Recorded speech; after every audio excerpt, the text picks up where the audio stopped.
Hello, everybody. We had to break in with another Back to the Bullpen live edition. Myself and Mike Stanton want to give you our take on a wonderful win, a tumultuous season it has been. Relentless is the proper name. Let's talk about it right now. I'm looking to the bullpen to bring my lefty in. Keep the lead and make your team look pedestrian. It's in your wheelhouse, we'll swing for the fence. You know it's money around here, man, I ain't talking expense. Strike one, heat low in the way, you can't hit it. You know you want to start a rally, but you better forget it. Strike two, off speed, same spot, your car looking. Get ready at the plate, this time you're not cooking. Strike three, swinging out of the zone. You ain't even touch it first. Tell me how they gonna drive you home. Walk your back, looking like we ain't cool then. The game's over, might as well put them back to the bullpen, oh yeah. Hey there, everybody. We're back to the bullpen, and I am H-Town Wellhouse. He is Mike Stanton. Look, thank y'all for tuning in. We have a great live show for you this evening. We had to break in because the Astros just clinched their 7th straight full season AOS title. Got to throw the Astros in there, yeah. 2020, the short season. Exactly, this short season. And it's funny because Dodgers fans never talk about 2020. Mike, where can they find you? There's only one place, and that's on X, and that's Mike Stanton 29. But I'll tell you what a season. To tell you the truth, when you go back and one of the things you have to remember, every one of these teams was different. Every one of these teams did it in a different way. But I think this one might be the sweetest, just simply because, now listen, we haven't got to the playoffs yet, haven't even finished the regular season. So, there's still a long road to hoe in front of us. But when you look at where they were, all the trials and tribulations they went through to get to this point in the season, to win the division for the 7th straight time, full season, it really makes it sweet because it was so difficult to do. I think we got to remember, Astros fans, we've been spoiled rotten. I mean, it's not supposed to be and look as easy as this team has made it look over the years.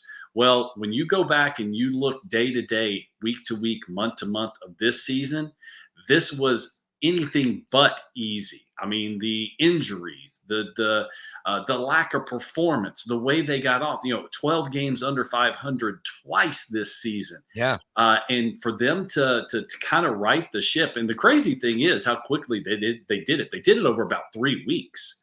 Yes, they had some help. Seattle Mariners kind of came back to them. It doesn't matter. Bottom line is they are the American League West Division champions yet again. Everyone thought that the run might have been over, but hey, you know what? They got a chance just like everybody else going into the playoffs to win another World Series.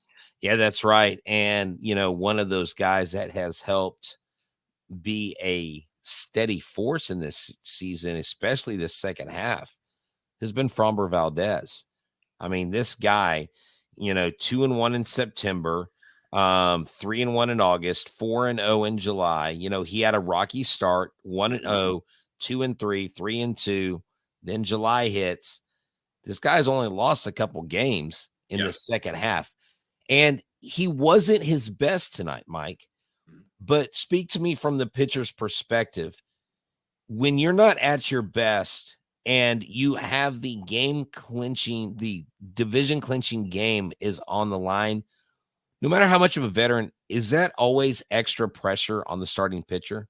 Well, I mean, let's tell the truth. Who had all the pressure tonight? The pressure was on Seattle. They were the team that had to win.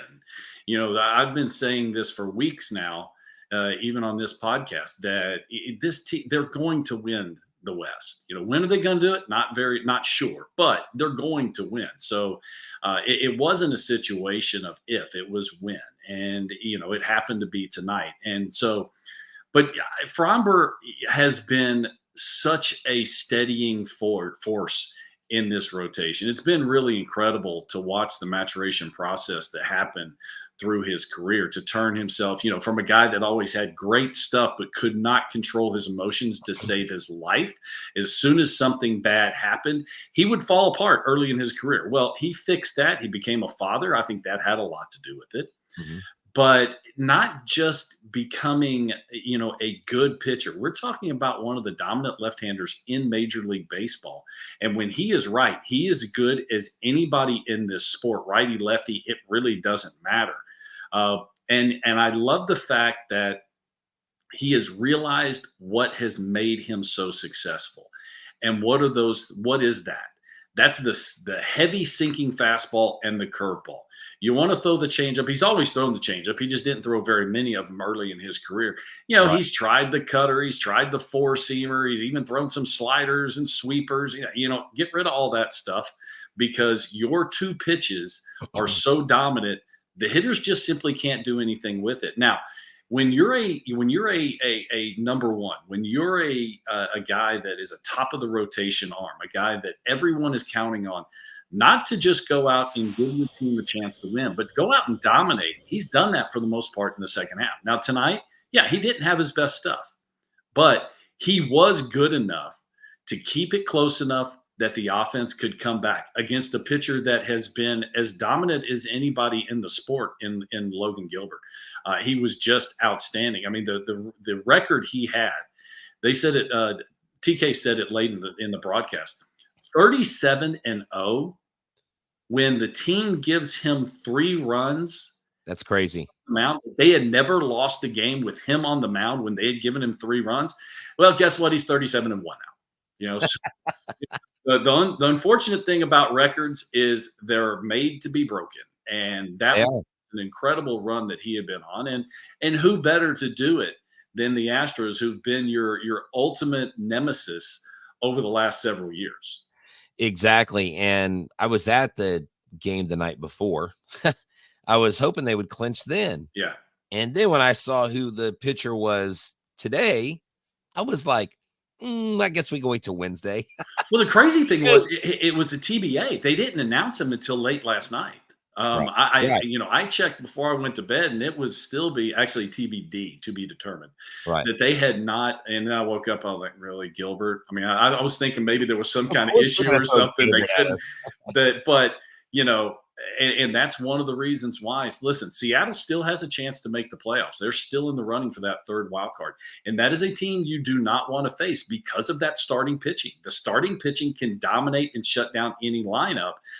They do need some runs to win baseball games. But, nice job by the Astros to scoring just enough runs to win this baseball game. And, this was a game that it's kind of rare. The Astros, and this is not just the Astros, any team, they just don't have a very good record when scoring 3 runs or less. They scored that 4th run. Record's much better with 4 runs. Exactly. Yeah. And the way they did it too, Alex Bregman, in August, was hitting 303. He had kind of gone through a little bit of a dip. He's at 256 right now. But for the most part, he's been hitting over 300 since July. Yeah. So he's the second half he's been hitting, and not just hitting the ball, just getting base hits. He's been hitting the ball hard. And this was another ball that he hit, because he had, over the years, he has hit so many balls that, into the Crawford boxes. Listen, they count as much as a 500-foot home run. But I'll tell you, I don't know what it was. I think it was in Boston. He had a home run straightaway center that, he truly hit the ball extremely hard. And he's been doing it ever since. I don't know if he made a swing change or what it was, but the balls started jumping off his bat. And I love to watch Astros hitters hit home runs because I don't need to see where the ball goes. Because there's 2 people in that frame of every pitch that tell you where the ball is going. One is the pitcher and the other is the hitter. Watch Jason Hayward when he hit that home run. He back flipped, he walked it, he strutted out, and you knew that ball was crushed. Brady was doing the same thing. He hit that ball and he goes, "Yep, that one's gone." And he just it's kind of subdued, but he's got his own little swag that goes with it. He does. And, you would think after so many division titles that they'd be like, we're going to sell. No. These guys are happy. Well, this is the thing is, this is a different team. And with all the trials and tribulations they went through to get to this point, you can understand they should celebrate. I was lucky enough, blessed enough to make it to 11 straight postseasons. Wow. Okay. 4 different teams. And especially with those years with the Yankees, yeah, I don't want to say it got it got old. It didn't get old, and you want to make sure that you do celebrate because you never know. The problem I had was 11 straight. Once I didn't make it that 12th year, I never made it back. And so it's just one of those situations. You don't know what else is going to happen in your career. You don't know what's going to happen next year or the year after. You want to make sure that you give respect to what you did, and by Exactly. Yeah. them Yeah. going through the difficult season that they did, 100%. absolutely you want to celebrate. Now, you want to make sure that you keep everything in mind because, winning the division was not the ultimate goal. Some teams it is, teams that haven't been in the playoffs in a while, winning the division or making the playoffs. I don't want to say it's good enough, but that you celebrate hard. But for a team Right. like the Astros, the ultimate goal is another World Series championship, and you It keep is. that in mind. But you still have to give due and give respect to what you've already done this season. And I have to give credit to Joe Espada because when they were turning things around and him and Dana Brown were on the same page, they said, we want to win the division. And before they said we want to win the division, we need to go on a streak. We want to, we want to get in contention. We want to be relevant. JT asked us, or Jay Thunder, Mike, which year when you clinched a division for you felt the best, or do you have one in particular that stands out over the others? I mean, you had 11 straight postseasons, Yeah. but when you were part of teams that clinched the division, was there one that sticks out more to you than others? There are, and it's usually the first one, the first or second one. You go back to Atlanta in the early '90s. 1991, we're battling the Dodgers. The Dodgers have some of the best players in the sport. They've got, Darryl Strawberry and Eric Davis. I mean, they had a who's who of baseball. Oral Hershiser was in their rotation. I mean, and we were the young up and coming Atlanta Braves. Yeah, we had some veteran players, but it wasn't a situation that we had a whole lot of experience.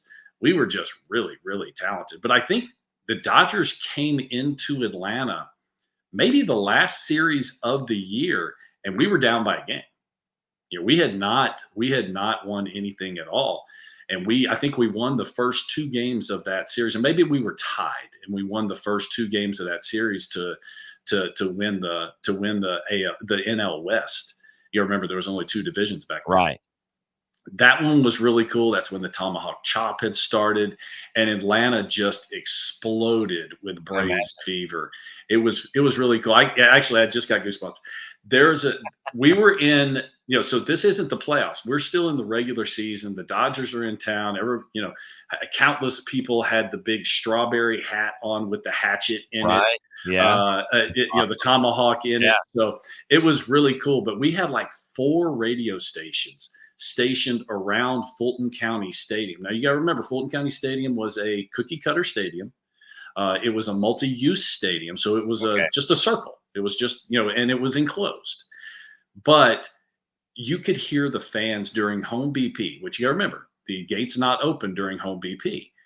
You could hear the tomahawk chop from outside the stadium during BP inside. That's how loud it was outside with the 4 radio stations and all. I mean, it was truly incredible how the Atlanta fan base, the city of Atlanta just exploded with Braves fever going into the playoffs. And, we ended up making it into the World Series and losing in Game 7, actually the 10th inning of Game 7. Wow. Incredible series, incredible run. But, that was the start of the 14 straight division titles for the Braves. So, that's probably the one that you kind of think of the most, because more than anything else, it was the first one. Yeah, no, definitely. And I mean, that makes perfect sense. The Astros for a while had been known, and they've been known because of their lineup for the long ball, for their home runs. And today's game was powered by, and I didn't even put Tucker in there, but Bregman, Tucker and Hayward, every one of their runs was on the long ball today. Yeah. And it was against someone. It was against a pitching. It was against the club that, get this, that gives up the fewest amount of runs per game, that has the highest strikeout rate of any team in baseball, even more than the White Sox. Of course, they had gotten a little bit hot lately. You know, they'd turn things up. And then, of course, we know the whole Logan Gilbert thing. But what a way to put a stamp on the division. Yeah. Hayward comes in, is your consummate professional, has a title with the Cubs. They brought him here for his veteran experience. Kyle Tucker, 4 home runs since he's come off the IL. And then Alex Bregman, like you had mentioned earlier, just hitting the ball really hard lately. Yeah, it's for a team that when you got to go back and remember how the Braves, I got the Braves on my mind, how the Astros have scored as of late. And when I mean as of late, the last couple of years, they have not been a heavy home run team. You know, in the past they have. I mean, there were times that they were leading the league in home runs. Well, that's not the case anymore. That's not how this team scores runs. They haven't for a while. They do have home run power, but a lot of times it's, you know, stringing base hits together, having quality at bats, getting a walk, moving guys over 90 feet, that kind of stuff, more manufacturing of runs. But tonight, to go ahead and let it fly. And a lot of times when you're facing the really, really good pitchers, and Logan Gilbert is absolutely one of those dudes with tremendous stuff, that's what you're going to get beat. You're going to get beat because you're not going to string 4 or 5 hits together to beat him. That's why he had that record of 37-0, is because, you know, that's not, you know, you got to run into a couple. And that's exactly what, I mean, you know, what has been JV's biggest issue being a Houston Astro? I mean, it's giving up the long ball, you know, giving up home runs. He throws a lot of strikes. He throws a lot of fastballs. You give up throwing the ball too straight and not letting the ball rise, or not getting the rise on that fastball is where I think he gets in trouble. But it's really, my point was, it's really just with the home run. Now, right, a lot of times that they're solo home runs, but you know, that's it, and that's how you beat the good guys. Because you're not going to string together. You know, you're not going to run, you know, 7 or 8 at bats or 7 or 8 hitters against a guy like Logan Gilbert in 1 inning. You're just not going to string together those type at bats. It's, you know, a walk, a bloop, and a blast, and that's how you get them. Exactly. And the 2 guys in this lineup that have had their way with Gilbert is Altuve and Bregman. Altuve was 0 for 4 today. He didn't have any strikeouts, but they can exploit the high fastball. Yeah. And, you know, Gilbert knows how to crank it up. You know, Bryce Miller, you know, you and I didn't get to talk about that. Bryce Miller's job last time. Very good. Another just outstanding. Yeah. It was just outstanding. And it was really his off-speed stuff. You know, he attacks with the off-speed stuff, and they kind of surprises you with the mid-90s fastball. And, you know, it's not an equation that's really any kind of secret. So it's really about execution. And, you know, when you throw a lot of fastballs, or you spend a lot of time at the top of the zone, you get the ball down just a little bit, hitters can catch it out front. And that's what we saw tonight. And that's what happened with that first home run the ball's 2 inches higher. The ball's 2 inches higher. That's a pop up or even a swing and miss. But you know, you got it 2 inches lower, and Alex put a really good swing. When anybody punishes the ball to left field in Minute Maid Park, it looks like it's going at like a million miles. The view of it, the aesthetics of it, it's just like, holy crap, that ball is flying out of here.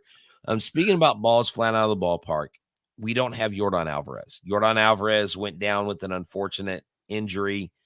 Like when you watch that play in slow motion, the dude literally bounced on his knee. I mean, it looks painful. See, I didn't think it was that I didn't think so. I watched it several times myself. I watched it in slow motion. I guess to me, it looked like, so this is how I saw it. Instead of more of a slide, it was almost like he landed, and then you know what I'm saying? I didn't think it was that bad.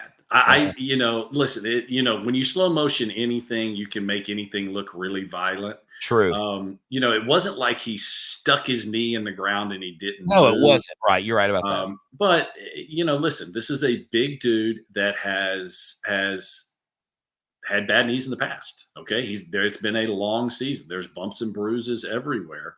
At first they called it a contusion, a bruise. Then they changed it to a sprain. It really doesn't matter what you call it. His knee hurts. So we're going to have to keep our fingers crossed. What is the severity of it? I don't think anyone really knows, including the Astros. Yeah. Because it's going to be how he bounces back. How does he deal with the pain? I can tell you this. Astros need him, even if he's not 100%. You still need Yordan Alvarez in the middle of that lineup because he changes the lineup dynamic completely. Without 100%. Yordan, you look at it, you go, okay, I can attack this guy and I can attack that guy. When you put Yordan, it just lengthens the lineup, and he's one of those dynamic hitters that changes the way pitchers not pitch to him, but pitch to the other guys around him, both in front and behind him. So, it's a guy that they absolutely need. We'll keep our fingers crossed. I think best case scenario is that he's the DH, that he just becomes the full-time DH for now. I wouldn't expect him getting back on the field. At earliest would maybe be the LCS. Yeah. Because you just can't risk him having a flare-up and having to take days off in the postseason. So, But we have to keep our fingers crossed that he's even going to be able to make the postseason roster, especially at the beginning of the wild card round, just simply because, he's not playing right now. Yeah, I don't. So going into these, look, once you clinch the division, do you now give all your main characters, if you can, rest? Like tomorrow, will you see, will it look like a kind of a Space Cowboys game? Tomorrow should, yes. I would expect it. And the reason is they did, and I've had this discussion, every year. It all depends on when you clinch. When you clinch real early, you give the guys a couple days off, but then you want to make sure, because it's a fine line between having guys, get out of the groove. And because, if you lose your edge going into the postseason, it's not a light switch. You can't just automatically turn it back on. And especially with the way, the first two rounds being short rounds, the wild card round being a three-game series, and then the divisional series being a 5-game series, those, you blink and those series are over. So you want to make sure you're kind of clicking on all cylinders. Astros have 4 games left in the season. So you give guys day off. You want to let them get healthy. I would imagine that they play, a game or two in Cleveland, just to get at bats, just to make sure you're moving around, because you don't want to take a full, week plus off before you go into the postseason. But I would expect tomorrow to be slim pickings as far as veteran presence in that lineup. And, I guess you can say they kind of earned it. And you need your guys. You need your guys that are your bench guys. You need them to get swings. You need them to be ready to take the game in a moment's notice. And so the bullpen, now tonight, the main players did their job. Presley, I was like, he only pitched 2/3 of an inning. Mm-hmm. And I was like, oh, please don't lose it. I was just like, I don't know. Like some people joke around and call him Stressley because he just seems to, because he's got the hook, he's got that movement. If it's not staying in the zone, if it's diving in the dirt and Yordan or, Caratini's having to bounce around to keep the ball in front, it makes you a little bit more worried than 100-mile-an-hour fastball going through the zone, right? Yeah. But Abreu comes in 1 1/3 inning, does his job. Presley comes in, Hader, a 4-out save. Right. I'm not worried about the back end of the bullpen, but Mike, what is your feeling for the middle part of this bullpen going into the postseason? Is there confidence? Is it wait and see? Like, how are you feeling? Yeah, I'm feeling pretty good about the bullpen. I think that, they've worked a lot. There's no doubt about that. But when you get to the postseason, what you've done in the regular season, kind of goes by the wayside. And because you're dealing on emotion and you're dealing on adrenaline. And the good thing about the postseason for bullpens, even rotations, but especially bullpens, is that you have built-in days off. You have travel days. So, yes, you'll play 3 games in a row in the wild card series. Then you get to the divisional series and there's off days. And Right. then you get to the LCS, there's off days. So, once you get by the wild card series, then you don't play 3 games in a row until you get to the LCSs. True. And that's the middle 3 games. So there's always off days.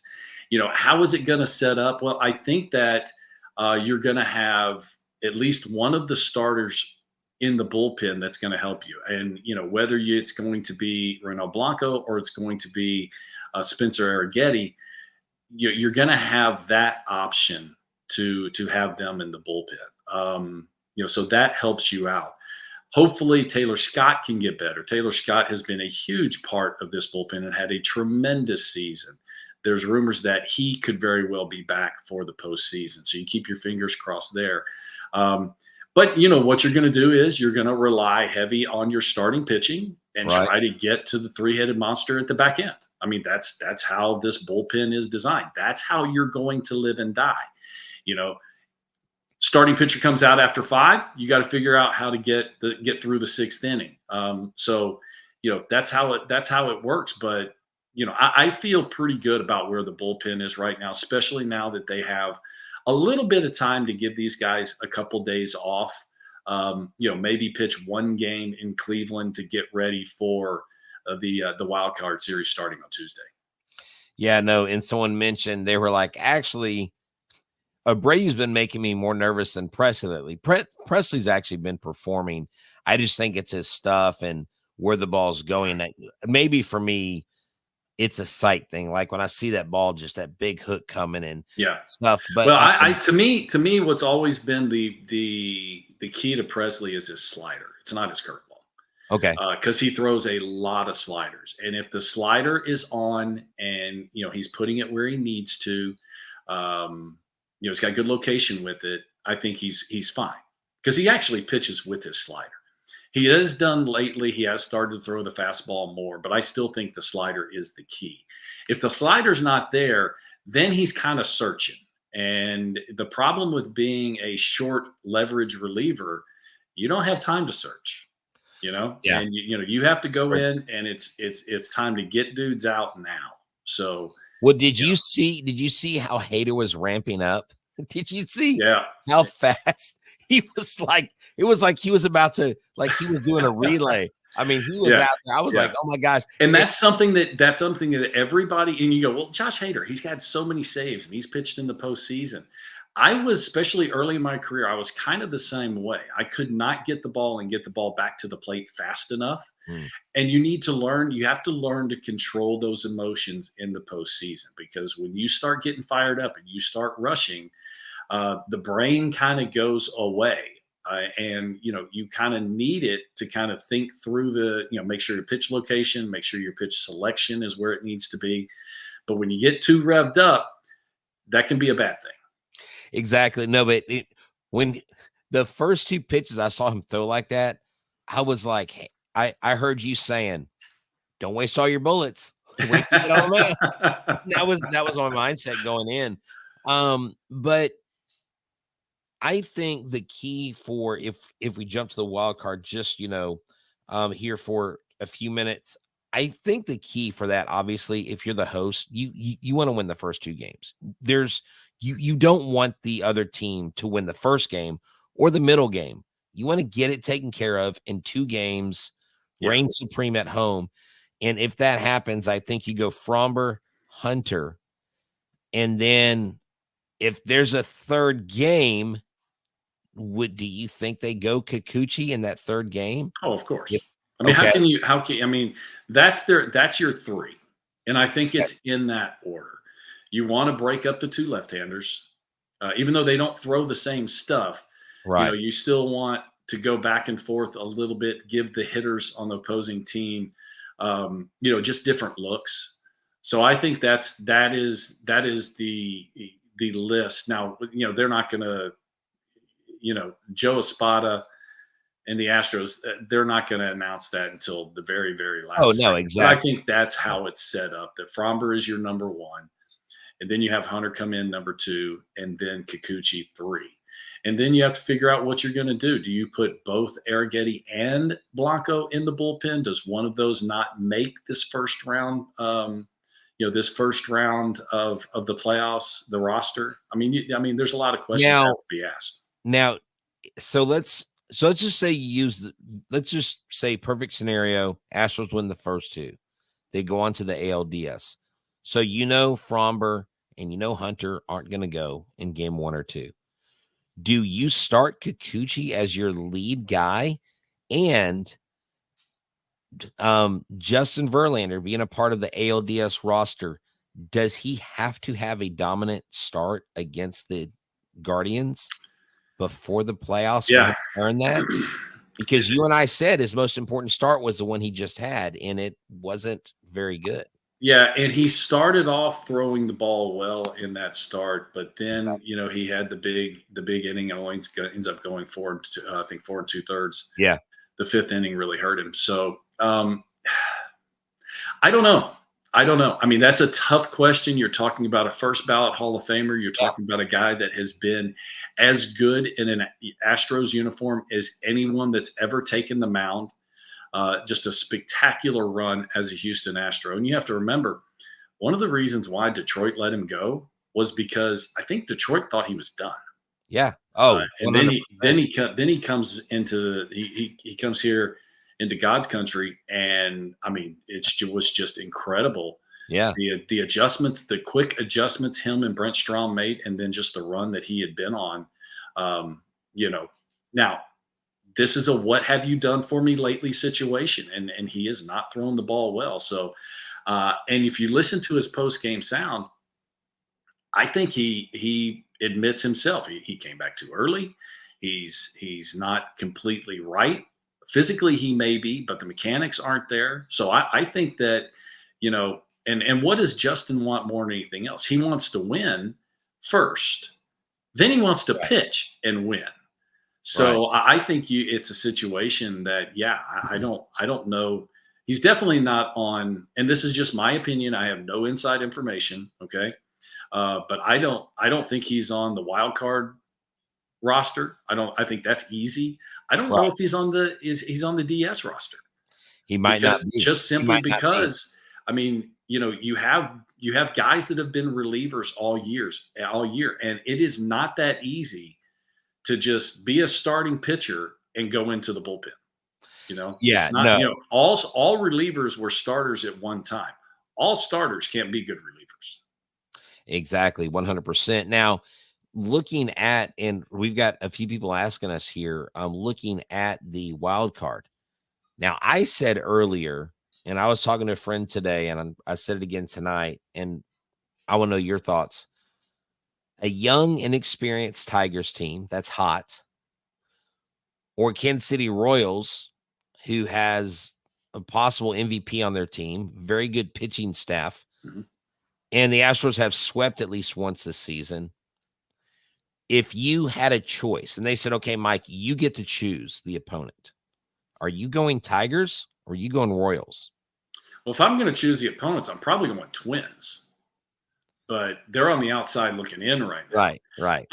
It's a difficult question just simply because there are unknowns. Yeah, I mean the Tigers, and you have to remember this is only a 3-game series. Right. So you blink and it's over. Yeah, you have a bad 24 hours and you're in the off season. Yeah. If you look at how both of them are playing, you would probably say Kansas City, because Kansas City has not played very good. They have not. No, did they lose like 7 in a row? 7 in a row, I think. Yeah. But the Kansas City Royals, are they a more talented team than the Tigers? Yes. So it's really 50-50. It's a coin toss. I mean, but the Tigers have definitely played better baseball. There's no doubt about it. Now, what does that mean once October comes? Nothing, because the script is blank again. Everyone's starting from zero, and adrenaline can be both your biggest asset and it can also be your biggest nemesis. It can be, and that's where someone like a Fromber needs to just stay within himself. Yeah. Needs to not get off range. Hunter Brown, who is emotional. Hey, Jose, thank you for the super like. Appreciate that. Look at that. We got our first live super like from Jose. There you go. Thank you, sir. Appreciate you. That is awesome. Hey, look, you can give us super likes on our YouTube channel. So if you want to support us by doing that, all that money goes into help with the production of this production cost, the monthly cost. So we thank y'all for that. If y'all want to chip in. But let me just say this, going into the playoffs, it's 0-0.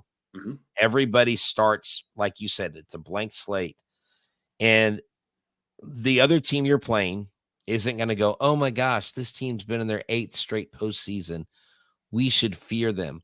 They're going to they want to beat the brakes off of you. Sure. But what I love about the Astros is what they've exemplified all year for us as a fan base, is they never panicked. They never worried. They never, like, we were talking, I was talking trade scenarios, like, we're going to be sellers. Let's go ahead and trade Fromber. He's got a ton of value. Right. I mean, I've said some wild things this year because I didn't know where it was going to turn around. And the guys, Jose Altuve is probably in there singing Backstreet Boys, and like, it's no big deal, know. Let's be honest. Now, I've been on good teams. I've been on bad teams. They did everything right in front of the camera. Hey, no big deal. We just got to start winning baseball games, play cleaner baseball. That doesn't mean they weren't stressed. They were stressed. They were feeling the pressure. But you can see they dealt with it, and that's the key. The pressure is there. The pressure is always there. Okay, it's how you deal with the pressure. And the Astros and their veteran presence, that's really what got them through all this, knowing that they were still a good baseball team. They were just playing really crappy baseball. Well, guess what? They did it at the right time of year, which was early, which means you had plenty of time to come back. They righted the ship, and here we go. 7 straight divisional titles for the Astros. Yes, the caveat, full seasons, 2020 doesn't count. Like, what is your take on that as a baseball player? Now look, the Dodgers won that year. They got a World Series. It's in the books. It's in the Hall of Fame. Like, you know what I'm saying? Like, it's legit. It's legit. Yep. But do players have those discussions? Those guys didn't really win a title. Like, because look, I mean, look, no offense, but yeah, Anthony Rendon's been out of more baseball in. Anyways, I can't even go there. So here's what I'll tell you. So when in Atlanta, so the 1991 World Series, that was the World Series that was known for worst to first. Okay. Right. I remember both the Atlanta Braves and the Minnesota Twins were the worst team in their respective leagues in 1990. They both go to the World Series in 1991. Vastly different teams. The Twins were an extremely veteran team. And the Braves, we were very, very young. So, after I think 92, mm-hmm. Steve Bedrosian, who was on that Twins team, former Cy Young Award winner with the Phillies, just an incredible, great. Bedrock's a great guy. Very funny. Well, I think in 92 or 93, he comes over to Atlanta, and we used to pick on him. We were the outdoor World Series champions. You guys were the indoor World Series champions. And the reason we say outdoor, because in that series, the Minnesota Twins had home field advantage. Right. So you played 2 games in the Metrodome, game 1, game 2, and then you played game 7 and game 8 in the Metrodome. Right. 6 and 7. Right. The middle games, 3, 4, and 5 were playing in Fulton County Stadium, which is an outdoor stadium. So Atlanta won those 3 games. Then it goes to a game 7. People, if they don't remember, that was actually a pretty incredible series because game 7 went to 10 innings and it was a dueling shutout. So we had beat each other to death. Wasn't it Jack Morris? It was Jack Morris and John Smoltz. Wow. And it was a dueling shutout into the 10th inning. They end up scoring in the bottom of the 10th to win the World Series. But that was one of those things. So we picked on, listen, players can turn around things just like anyone else. I can find something. Yeah, you hit a home run, but I had you down strike. You swung and missed 2 curveballs before you hit the home run. You didn't hit the home run off my curveball. You hit the home run off a fastball. So if there's no curveball, you were going to be out. Right. So it was, Well, Jack Morris, dude, I remember that windup. I remember that just bringing the ball back. I remember his mustache. I mean, look, hey, kids, if you're watching and you don't know who Jack Morris is, don't talk to me about baseball. I mean, you got to know. I mean, some of these guys. Hey, I will say this. I will say that. Yeah, he ended game 6 with a home run off of Charlie Leibrandt, and the iconic call. We'll see you again tomorrow night. That's right. I remember that. So I think it was that Joe Buck. I'm not sure who said it, but yeah, it was an iconic call. But. Now, this is completely off kilter, off subject. I still don't think Jack Morris is a Hall of Famer. I think you said. I think you mentioned he is. I think he has the highest ERA in the Hall of Fame. Wow! Of all the Hall of Famers, workhorse, yes. Excellent pitcher, yes, but not a Hall of Famer. But I also think that game probably is the game that put him into the Hall of Fame because he threw a CG. He threw a 10-inning shutout. That's crazy. In game 7 of the World Series. I think that's what put him in. How many pitches did he throw? I wonder. I don't know. 497. I don't know. He threw a lot. He threw 1,000 pitches in one night. He threw a lot. Yeah, kids, and that's when. Oh my goodness! It's back in the olden days, right? Back in the 1900s, kids. That was back in the 1900s. Back when we had VHS tapes, when Beta and VHS were battling out for video supremacy, and you could get a rain check from Blockbuster. Right. That right there. Yeah, outdoor stadiums are so out of date. Why don't we just put a roof on everything? I mean, come on. I don't disagree. I just think, and hey, speaking of stadiums with roofs, the field at Minute Maid Park is looking really good. It has recovered from the Stapleton concert. It has. God, it looked like a bunch of feral hogs had taken over Minute Maid Park. It looks rough, man. Right. I feel bad. Those grounds crew guys got to be so like, look at the schedule. It's another heavy metal concert. It's a country. Right. Like, my gosh, what are we gonna do? But just in time for the playoffs, the field I think looks great. No doubt. And I'll tell you, the crowd was crazy tonight. 39,000 people. It was rocking and rolling. It's going to be rocking and rolling on Tuesday. So it's all good. Astros are where we expected them to be, winning the American League West 7 straight seasons. It's really been an incredible run. We'll have to see exactly what happens in the playoffs. But hey, we got to make sure people go out and get their back to the bullpen t-shirts. Back to the bullpen t-shirt. There's a QR code. You can go to ramshirts.com, check them out. You can get your back to the bullpen t-shirt. You can get other t-shirts. You can get all kinds of stuff. Call Mark. I'm sure he can get you with some other needs you have there, promotional things for your businesses as well. And state-of-the-art barbershop. Make sure you tell Evercruise and the guys at State-of-the-Art Barbershop that we sent you, that Back to the Bullpen sent you for your 10% off your haircut, 1616 South Friendswood Drive. We come to you live from the Ramshirt Studios, and just be ready, kids, that you'll have more amazing coverage like this where our fans will tell us 126 pitches by Jack Morris. There it is. Actually, that's not as high as I thought it was going to be. I didn't mean either. I was thinking 479 was the number. And then Jack Morris's ERA was 391 over his career. That's almost a 4. Yeah. So that is interesting. Oh, the Hall of Fame site says 122. Interesting. There's a conflict in numbers. He won the game, so whatever. He won the game. Who cares? They were the indoor champions. We were the outdoor champions. Yeah, you'll hear in 10 years. On Back to the Bullpen, I heard Jack Morris threw 600 pitches in one game. That's right. I think there was a start by Nolan. He threw like 250 or something. I don't doubt it. Nolan Ryan, I love watching the movie they had about him, which was funny because it was actually more about his wife and about his the love story of Ruth and Nolan than it was about baseball. And the really interesting thing is we asked